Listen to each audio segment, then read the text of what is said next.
भारत की धरती ने कई शेरनियों को जन्म दिया, लेकिन पाकिस्तान की जमीन पर शेरनी बनकर जिसने 300 जानें बचाई, वो इकलौती थी। वो चाहती तो खुद को बचाकर भाग सकती थी, लेकिन उसने अपनी जान दे दी ताकि दूसरे 300 लोगों को बचाया जा सके। 5 सितंबर 1986 पैन AM 73 फ्लाइट ने मुंबई से उड़ान भरी। फ्लाइट को न्यूयॉर्क जाना था और अफसोस उससे पहले उसे आतंकियों के देश पाकिस्तान से गुजरना था। फ्लाइट जैसे ही कराची पहुंची और जिन्ना एयरपोर्ट पर लैंड हुई, फ्लाइट की मंजिल और तमाम यात्रियों की किस्मत चुटकियों में बदल गई। कुछ लोग फ्लाइट से उतरे तो कुछ नए पैसेंजर्स फ्लाइट में चढ़े भी, और इसी कुछ में 4 आतंकवादी थे। जी हाँ, आपने सही सुना, फ्लाइट हाईजैक हो चुकी थी। ये आतंकवादी फिलिस्तीन के अबू निदाल संगठन से जुड़े हुए थे। उनका मकसद था विमान को साइप्रस या इजराइल ले जाकर अमेरिकी नागरिकों को बंधक बनाना और अमेरिका के जेल में बंद फिलिस्तीनी आतंकियों को छुड़वाना। इससे पहले कि आतंकवादी अपनी क्रूरता और नीचता का परिचय देते, यहीं पर एंट्री होती है भारत की वीरांगना नीरजा भनोट की। नीरजा भनोट क्रू मेंबर्स में सबसे सीनियर थी और एक सीनियर होने के नाते उन्होंने न सिर्फ टीम को लीड किया, बल्कि एक एक पैसेंजर्स की जान बचाने में कोई कसर नहीं छोड़ी।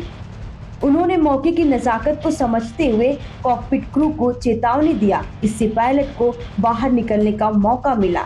जब कैप्टन आपातकालीन खिड़की से बाहर भाग गए तो आतंकवादियों के पास सबसे बड़ी चुनौती थी कि फ्लाइट को कौन उड़ाएगा, और इसी वजह से फ्लाइट को आतंकी साइप्रस की ओर नहीं ले जा पाए। इसी बात से आतंकियों को गुस्सा आया और उन्होंने अपना डरावना रूप दिखाते हुए दहशत फैलाना शुरू कर दिया। कैप्टन के भागने के बाद नीरजा वहां सबसे सीनियर थी। उन्होंने एक सीनियर और जिम्मेदार नागरिक होने के नाते बच्चों को छुपाया, यात्रियों को शांत रखा और लगातार उन्हें प्रेरित करती रही।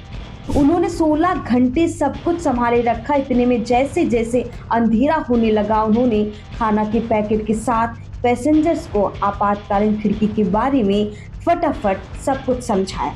इतना ही नहीं, उस बहादुर लड़की ने आतंकियों का डटकर सामना किया और जब आतंकी गोलियां चलाने लगे तब नीरजा ने यात्रियों के लिए इमरजेंसी दरवाजे खोले ताकि वे भाग सके। गोलियां चलाते ही भगदड़ शुरू हो गई और पैसेंजर्स इमरजेंसी गेट से बाहर निकलने लगे। इन सब के बीच आतंकियों ने बच्चों को मारने की कोशिश की और फिर वो दर्दनाक पलाया जब नीरजा ने बच्चों को तो बचा लिया पर खुद मौत को गले लगा ली। फ्लाइट से बचकर भागे कैप्टन ने पाकिस्तानी एविएशन विभाग को घटना की पूरी जानकारी दी और मदद मांगी। नीरजा देखने में जितनी खूबसूरत थी उतनी ही हिम्मती थी। गोरा रंग, प्यारी सी आंखें और मुस्कुराता चेहरा, लेकिन दिल शेरनी का था। मायके से नीरजा को जितनी स्वतंत्रता और खुशी मिली, ससुराल में उन्हें उतनी ही समस्याएं झेलनी पड़ी। साल 1985 में एक बिजनेसमैन के साथ नीरजा की अरेंज मैरिज हुई।